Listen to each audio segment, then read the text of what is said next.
All right. Oh, yes. All time. Cool. Cornbread. Take 2. So, today we're starting our series on sourdough. Do you like sourdough, Kitty? Yeah, I like sourdough. Yeah, you like sourdough? Yeah, Okay. yeah. Well, this is a sourdough starter. This is an unfed sourdough starter.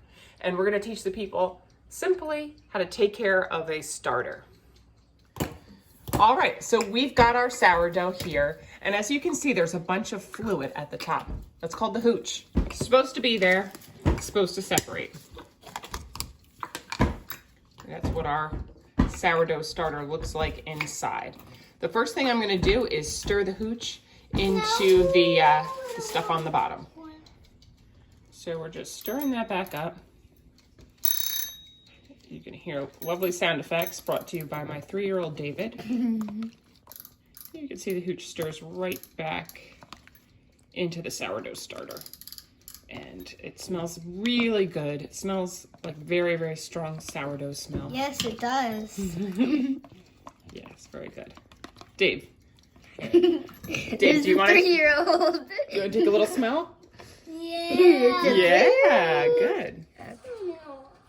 So you can see here, this is our unfed sourdough. It's all stirred up. We've stirred the hooch back in. And now we need to feed this. There's quite a bit here. I would guess there's about 2 cups. That's way too much.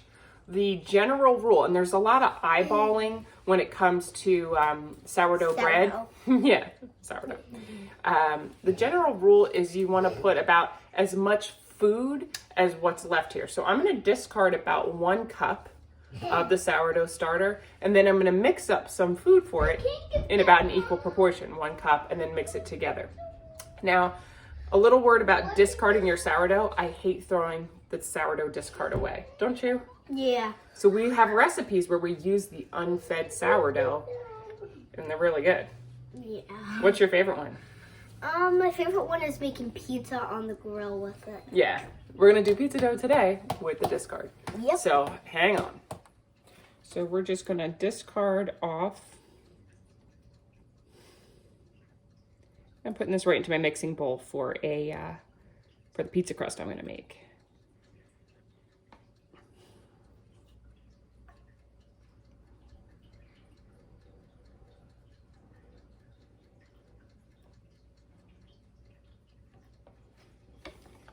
And now you can see just about how much is left. It's probably about 1 cup or so.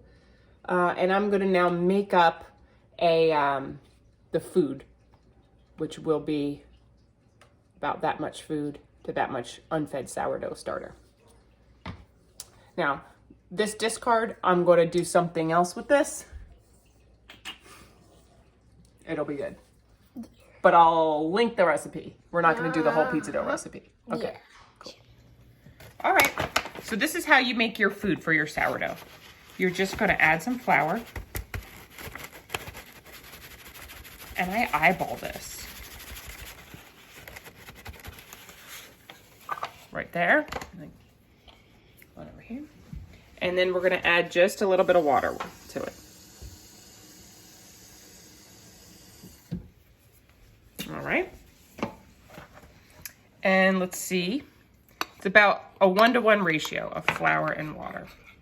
We're going to mix that up so it's nice and smooth. I never measure this, I eyeball it. I'm trying to find a good consistency that mimics Elmer's glue.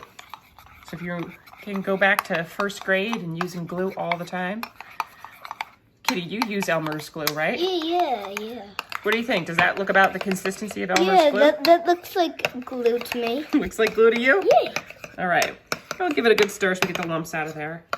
But, yeah. And then we're just going to feed our sourdough. There we go.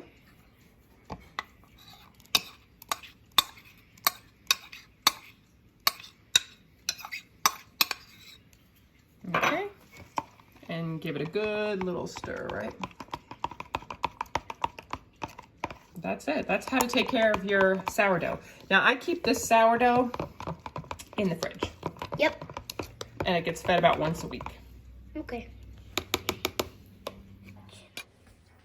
So that's how easy it is to take care of sourdough.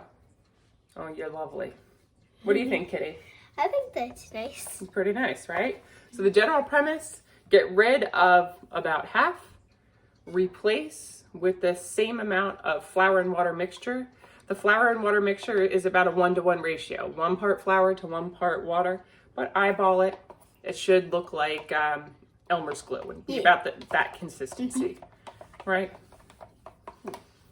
And I'll show you my little container. This is a plastic container. And you always need to have a hole in it so that your sourdough can breathe. You are good. That's right. It's got to breathe. Awesome. You just put that back on there. Some people who bake frequently would keep this right in their cupboard and keep it out at room temperature. I bake about once a week, so I leave it in the fridge. When you are ready to bake, if you take it right out of the fridge and try to use that, it's not active enough. So you need to leave it out and let it go. What do you think? Should we bake tomorrow? Should we bake bread tomorrow or Sunday? Yeah. Okay. So instead of putting this back in the fridge right now, I'm going to leave it out on the counter in a nice warm spot out of the way. And then we'll bake once it gets really good and bubbly and frothy. I'll show you what that looks like next. Oh. Okay, so now I've got my sourdough and this is fed. I fed this yesterday. I also gave it a little bit more food this morning and it's been sitting for about 5 hours. I want to try and get a good shot so you can see this is what it should look like when it's ready to go. There we go. It's hard to see, but there's little bubbles all the way up through that. That's showing us that the yeast is nice and active. Another way you can tell that your sourdough starter is ready to bake with is you can take a little bit and put it into a bowl of water and this should float.